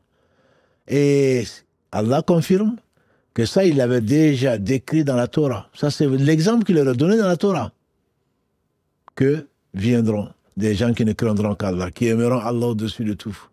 Et l'exemple dans l'évangile, dit Allah, c'est comme une plante, une graine qui sort de sa pousse et qui fait des plantes et qui émerveille le paysan. Afin que les injustes en soient remplis de haine ou de rancœur. Et Allah dit à la fin, Wa'adallahu alladhina amanu minhum wa amilu salihati minhum maghfiratan wa ajran azima. Et Allah a promis à ceux d'entre eux qui sont croyants et qui font de bonnes œuvres, les deux vont de pair, pardon et une récompense énorme. La récompense est connue, c'est la satisfaction d'Allah et le paradis, et le pardon, ils sont là pour demander le pardon quand le prophète sallallahu demandait 100 fois par jour pardon à Allah subhanahu wa ta'ala, malgré la description que Allah donne de ses compagnons. Malgré la description que Allah donne de ses compagnons. Et donc, tout ceci pour dire, et on verra chez Allah pourquoi Allah a appelé ça une victoire éclatante. Mais si on commence aujourd'hui, on n'a pas assez de temps pour développer, Allah dit la vérité. La victoire fut vraiment éclatante parce que les conséquences, l'impact de ce traité de Hudaybiyah est tout simplement énorme. C'est que nous, on ne voit pas. Allah sait et nous, on ne sait pas. Et Allah est miséricordieux et c'est le plus miséricordieux des miséricordieux. Derrière, après Hudaybiyah, c'est la face du monde qui a changé. C'est la face du monde qui a changé.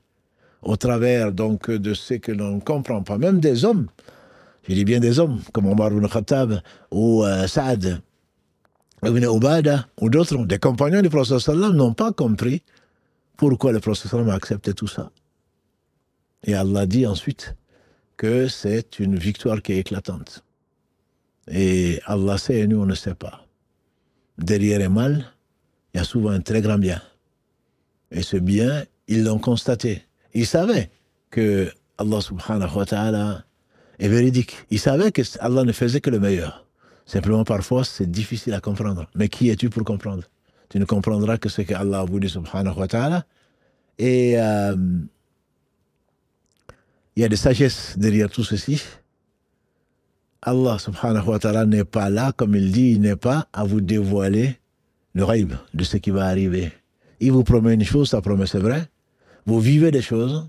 Et le verset sur lequel je reviens souvent, et qui est certainement un verset à retenir, c'est le 216 de la sourate al-Baqarah. Wallahu ya'lam wa antum la ta'lamun. Il se peut que vous aimez une chose alors qu'il n'y a pas de bien dedans. Il se peut que vous détestez une chose alors qu'Allah y a mis un très grand bien. Allah sait et vous ne savez pas. Allah sait et nous on ne sait pas. C'est le verset 216. Allah reprend cette même expression dans le verset 232. Wallahu ya'lam wa antum la ta'lamun. Allah sait et vous ne savez pas. Et donc, le fait que Allah, c'est lui qui choisit, c'est le fait, même quand tu ne comprends pas, si c'est quelque chose qui ne dépend pas de ta volonté, c'est quelque chose qui est une sentence qui vient d'Allah subhanahu wa ta'ala, c'est une chose qu'il faut comprendre. La perte d'une chose peut être un très grand bien. Il n'y a pas que le gain. Nous, on ne voit que le gain. Je cherche, je l'ai trouvé, c'est dans mon intérêt. Et Allah t'écarte des choses qui ne sont pas dans ton intérêt alors que tu l'aimerais bien. Qu'Allah bénisse. C'est lui qui a dit, si Allah me donne ce que je demande, je suis content. Mais si Allah ne me donne pas ce que je demande, je suis 10 fois plus content. On lui demande, mais pourquoi tu peux être 10 fois plus content alors qu'Allah ne t'a pas donné ce que tu veux? Il dit, parce que quand Allah m'a donné ce que je veux, Allah m'a donné ce que moi j'aime. Mais quand il m'a privé de ce que j'aime, c'est que Allah m'a donné, lui, ce que lui, il aime. Et ce qu'Allah donne, c'est certainement la meilleure des choses. Et il nous a donné, alhamdulillah, en tout cas beaucoup d'entre nous, il nous a donné la foi. Il nous a donné l'amour de la foi, comme il dit. Il a embelli la foi dans nos cœurs. Et il nous a fait détester l'incroyance, il fait détester la désobéissance à Allah subhanahu wa ta'ala, détester la perversité. Et aimer, et nous a guidés vers, en tout cas on l'espère, la droiture morale envers et contre tout. Donc je m'arrête là, Inch'Allah, pour cette étape de Hudaybiyah qu'Allah a qualifiée donc, de victoire éclatante. Et si Allah le veut, on verra, Inch'Allah, la semaine prochaine, l'impact donc, de ce traité de cessez-le-feu donc, qui est arrivé à Hudaybiyah et que par là, Allah a ouvert des portes et des portes et dont on mesure encore pas assez l'impact aujourd'hui. Salam alaikum, Cheikh. Salam alaikum à toutes et à tous. Barakallahu fik, Cheikh, pour ce excellent récit encore, alhamdoulilah, très très prenant. Barakallahu fik. Jazakallahu khairan. Quelques petites questions qui sont arrivées plus ou moins à la fin. Et avant de te les poser, Cheikh, juste un petit rappel pour nos frères qui nous suivent et nos sœurs également. Concernant notamment les questions qui sont posées aussi souvent en privé, on voit des relances et on vous a déjà dit soyez patients parce que vous êtes nombreux à poser des questions et alhamdoulilah on fait avec le temps que l'on a pour vous répondre, donc ne relancez pas systématiquement en posant en plus juste des points d'interrogation, c'est pas très poli non plus. Et alhamdoulilah que c'est pas cher qu'il vous vos questions parce que c'est voilà, c'est comme je vous dis, ça prend beaucoup de temps et vous êtes très très nombreux à poser des questions, donc soyez patients, Inch'Allah. Et puis j'ai vu une question aussi cher passé, c'était une personne qui demandait les références, les livres, etc. Donc on en a parlé dans le premier épisode. Donc on vous invite à aller sur notre chaîne YouTube, c'est très facile à retrouver. Karim a fait des playlists pour chaque série. Donc vous allez chercher le premier épisode et vous allez voir à la fin de l'épisode, on a montré un certain nombre d'ouvrages que vous pourrez facilement vous procurer, notamment sur Internet ou chez certains libraires. Alors la première question, il y a deux questions qui sont plus ou moins assez similaires, même si tu l'as quand même bien détaillé, Cheikh. Les deux personnes demandent plutôt quel enseignement devons-nous tirer de cette victoire et que signifie en réalité la victoire pour un croyant. Est-ce forcément une réussite visible, immédiate? Les leçons, Inch'Allah, je dirais qu'il y a beaucoup de leçons, énormément de leçons même. qu'on pourrait résumer, mais c'est surtout l'impact pour que Allah l'ait appelé la victoire, c'est que c'est une victoire. C'est que c'est une victoire dans la mesure où Allah a empêché le prophète sallam d'aller faire la Umrah cette année-là, même son prophète. Il a empêché parce qu'il sait tout. Il sait tout, et cette victoire, c'est avant tout, disent les savants, c'est avant tout le fait que les musulmans sont considérés à part entière, même pas comme des ennemis, comme une part entière avec qui il faut négocier. Allah a obligé les Quraysh de venir négocier avec Mohammed sallam qu'ils ont chassé, alors qu'ils ne cherchaient qu'une chose, c'est de le détruire. Deuxièmement, Allah a protégé sa maison et la sacralité, que les gens ne viennent pas dire que les musulmans sont eux forcément s'il y a quoi que ce soit, s'il y a une guerre, ou quoi que ce soit, il y aura forcément des tués, il y aura forcément une désacralisation. Allah ne voulait pas ça, et surtout pas le laisser dans l'histoire.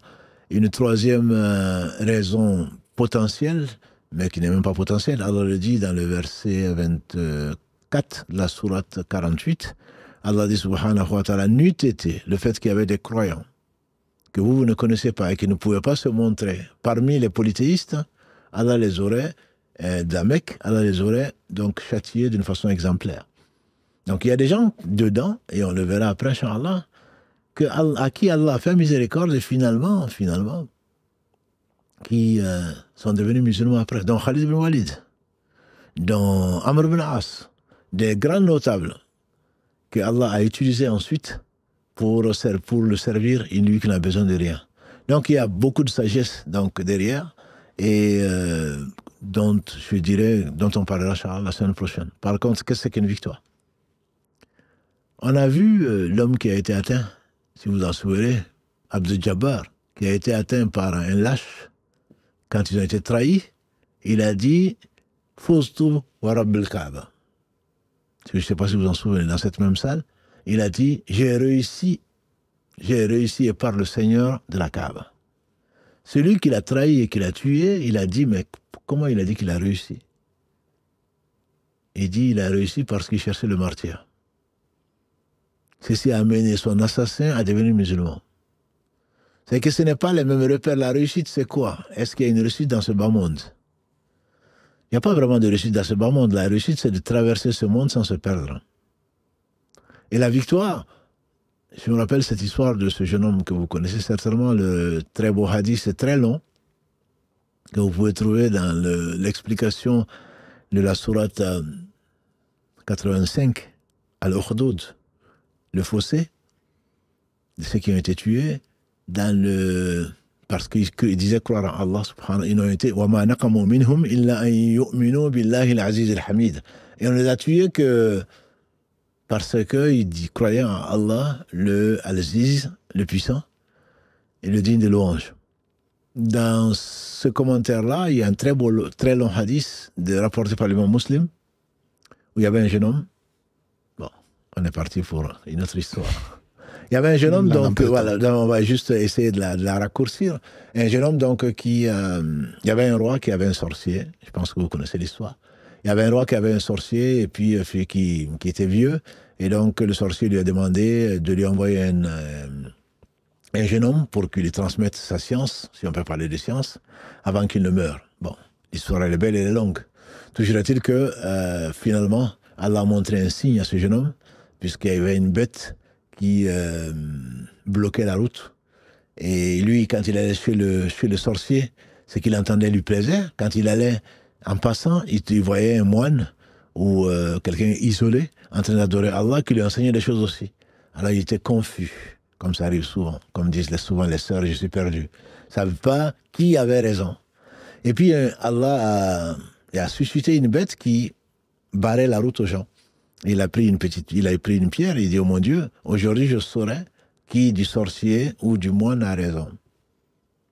Et finalement, il a envoyé la pierre. Il dit, si c'est le moine qui a raison, que la bête meure. Un enfant qui prend une pierre, qui jette, et la bête est morte.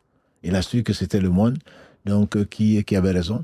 Et finalement, le roi qui a su que c'était pas le sorcier qu'il suivait, mais plutôt quelqu'un de Dieu, et ce roi s'était pris pour un dieu.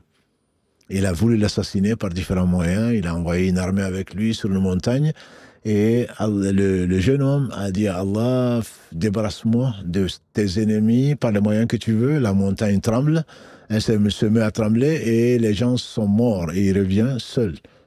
Et ils l'ont mis dans une barque avec un détachement pour le noyer en pleine mer. Et quand ils sont arrivés en pleine mer, le jeune homme demande à Allah de le sauver par le moyen qu'il veut. Il détruit ses ennemis, la barque se renverse. Tous les soldats qui l'accompagnent meurent et lui revient. Il va voir le roi et il lui dit « Tu ne pourras pas me tuer, sauf la condition, je te dis comment tu pourras me tuer. Tu vas rassembler tous les hommes. » Ça me rappelle un peu quand Moïse, Pharaon a rassemblé ses sorciers.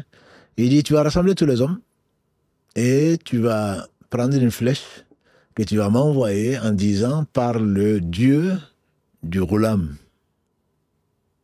Par le Dieu du Roulam.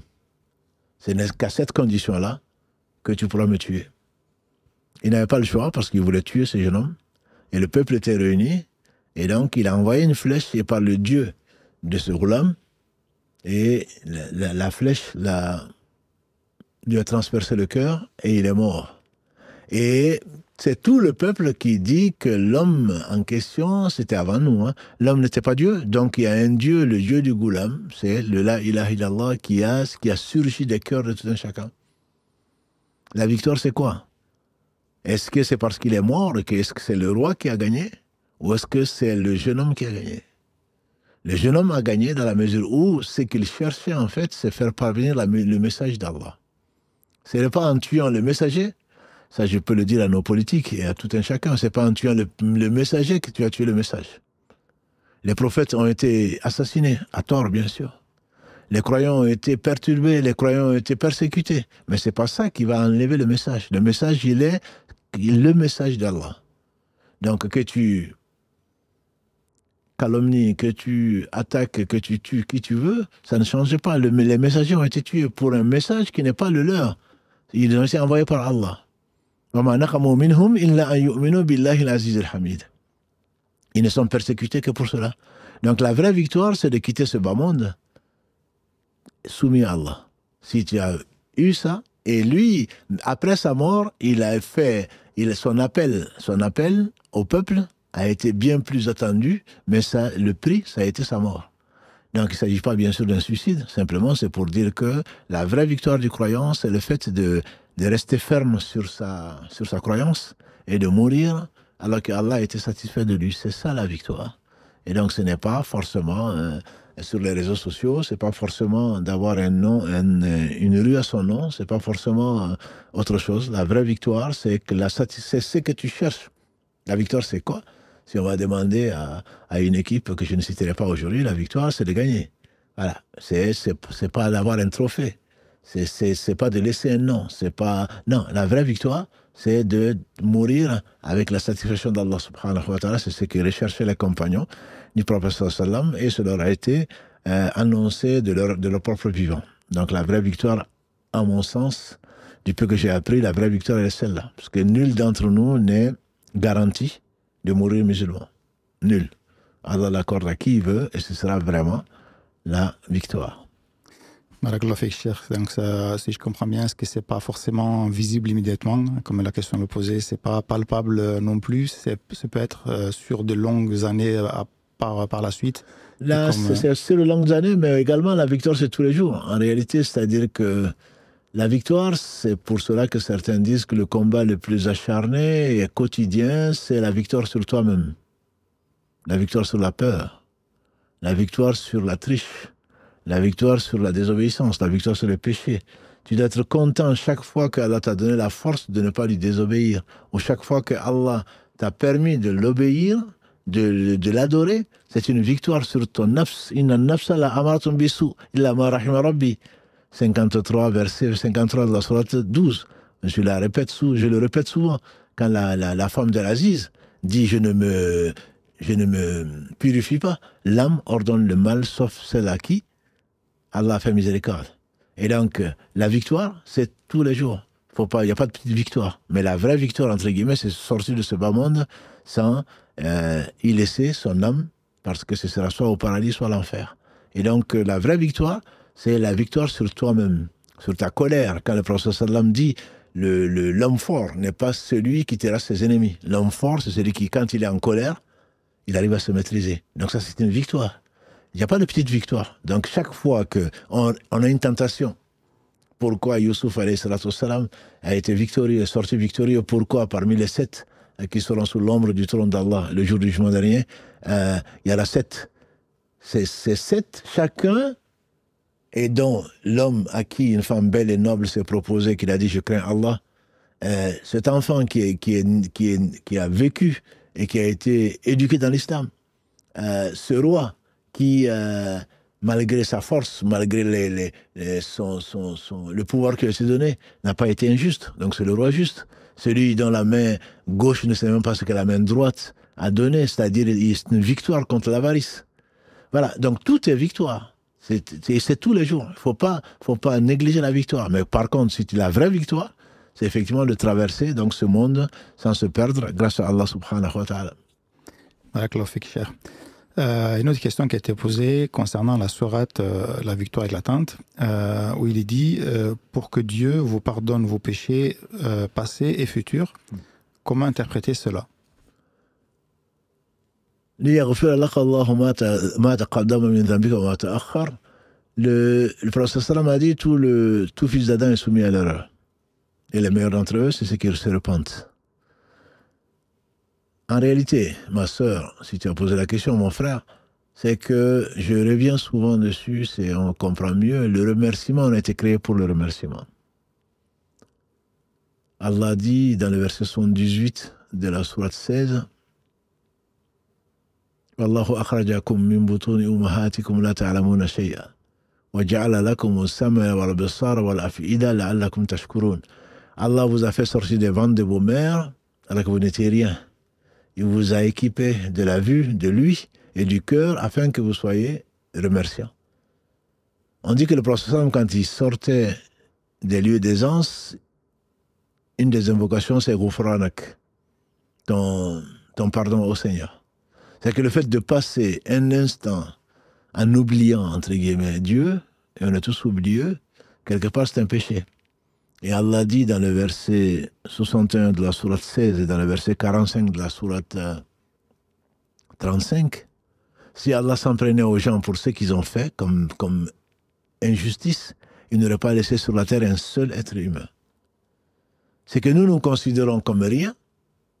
Anas disait, vous faites des choses qui pour vous ne sont rien. Mais du temps du prophète sallam, on les prenait comme des grands péchés.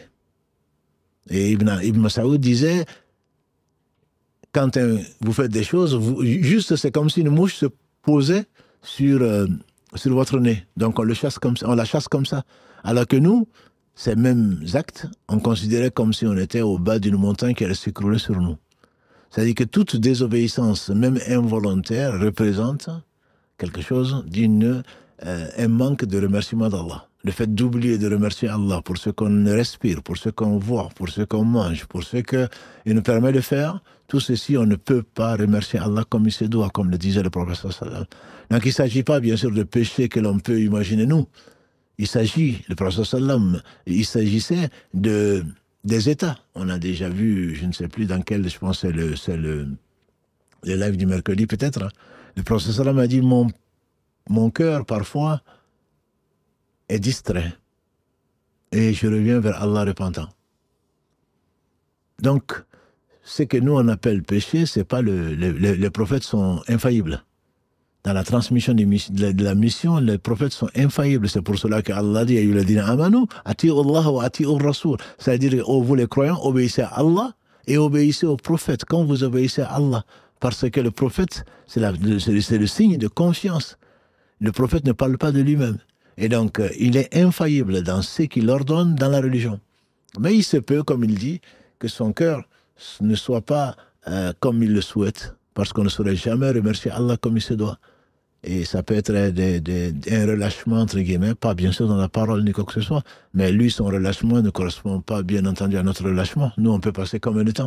Si Allah nous invite à prier 50 fois par jour et qu'on ne prie que 5 fois par jour, et là, ça nous fait encore beaucoup. Lui, la première de ses dieux, c'est la prière. Donc le fait d'oublier, entre guillemets, d'avoir un moment de relax, pour lui, c'est quelque chose qui est un péché.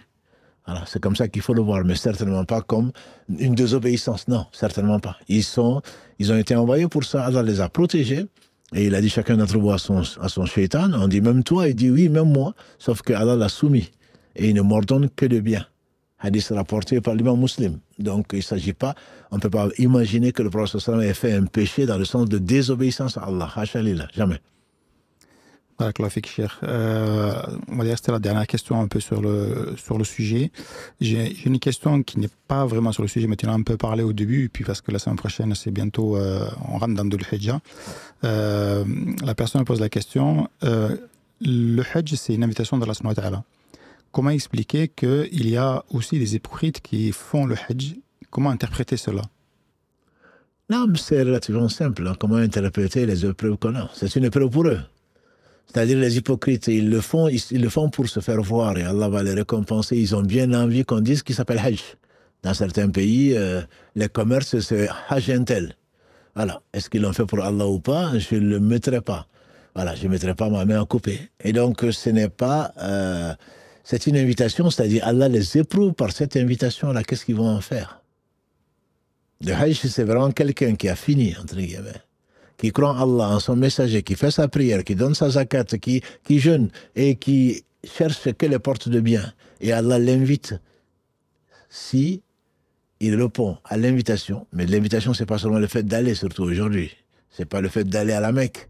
L'invitation, c'est le fait de respecter les ordres d'Allah et s'éloigner donc de ce qu'il a interdit. C'est une épreuve pour eux, comme tu me diras, pourquoi les gens qui ne croient pas, pourquoi Allah leur donne à manger et à boire. C'est exactement pareil. Pourquoi ils ne sont pas malades? Et si Allah avait voulu, bien sûr. Pourquoi ils sont riches? Exactement. Pourquoi les croyants sont pauvres? Le prophète il a dit, j'ai visité le paradis. La majorité des habitants, ce sont des pauvres. La majorité des habitants du paradis sont des pauvres. Et donc, ce sont des épreuves. Allah permet à l'hypocrite d'y aller. Il y en a qui vont pour prendre des noms, il y en a qui vont pour avoir ceci et cela, il y en a qui vont pour comploter, il y en a qui vont... Allah le sait, bien sûr. Allah les laisse faire pour prendre des témoins contre eux. Et pourtant, j'étais permis de faire cela. Qu'est-ce que tu en as fait? Donc, comme il le dit, verset 23 de la sourate 21, lui pose des questions. Et nous, on ne lui pose pas des questions. Mais voilà des explications, entre guillemets, plausibles, pour lesquelles Allah subhanahu wa ta'ala laisse l'hypocrite vivre pour peu de temps. Barakallahu fik, Cheikh. On va s'arrêter là, Inch'Allah, il est déjà 20h30. On a encore un peu de temps pour le Maghreb, mais il n'y a plus de questions en tout cas sur le sujet. Donc je te laisse terminer, Inch'Allah, et puis donner rendez-vous pour les prochains lives. Inch'Allah, donc, barakallahu fi, encore une fois, la famille. Donc, pour nos invités également, pour nos hôtes plutôt, donc de Saint-Denis, Karim et toi-même, qu'Allah vous bénisse et qu'Allah nous le compte comme une forme d'adoration. Donc le prochain rendez-vous, Inch'Allah, ce sera lundi et ensuite mercredi à 19h, Inch'Allah. Et on aura, j'espère, s'il y a du bien dedans, qu'Allah nous réunisse donc samedi prochain également pour parler donc de l'impact et pourquoi on appelle ça une victoire éclatante et qu'Allah subhanahu wa ta'ala soit satisfait des compagnons, notamment ceux de l'arbre, ceux qui ont fait serment d'allégeance au prophète sallam sous l'arbre et qui ne seront pas touchés par l'enfer et que l'amour qu'il a mis donc dans nos cœurs pour eux nous accompagne, comme l'a dit le prophète sallam d'après Anas, l'homme ira avec les gens qu'il aime. Donc quand on parle de cela, c'est pour mieux les connaître, c'est pour mieux connaître le prophète sallam, pour l'aimer encore plus. Et qu'Allah subhanahu wa ta'ala l'accompagne, accompagne en tout cas les pèlerins, puisqu'ils ont déjà commencé, certains sont déjà à Médine, et d'autres peut-être à la Mecque, que Allah accepte donc des pèlerins qui leur effacent tous leurs péchés, et que ceux qui n'ont pas été invités, qu'Allah subhanahu wa ta'ala cette année, qu'Allah leur facilite, ceux qui ont voulu, et il y en a, ils sont très nombreux, mais qui n'ont pas réussi, qu'Allah leur compte comme s'ils l'avaient fait, parce que je sais qu'il y a beaucoup de frustrés, entre guillemets, parmi les gens qui veulent y aller. Il y a beaucoup d'hommes et de femmes qui souhaitent faire ce voyage-là et qui ont été empêchés par une sagesse d'Allah subhanahu wa ta'ala, mais je ne doute pas qu'ils auront leur récompense et qu'Allah subhanahu wa ta'ala bénisse encore plus le prophète Mohammed, sa famille, ses compagnons et tous ceux qui les auront suivis dans le droit chemin et qui nous fassent l'honneur d'en faire partie. Subhanakallahumma wa bihamdika, ashhadu an la ilaha illa anta, astaghfiruka wa atubu ilayk. سبحان ربك رب العزة عما يصفون والسلام على المرسلين والحمد لله رب العالمين والسلام عليكم ورحمة الله وبركاته.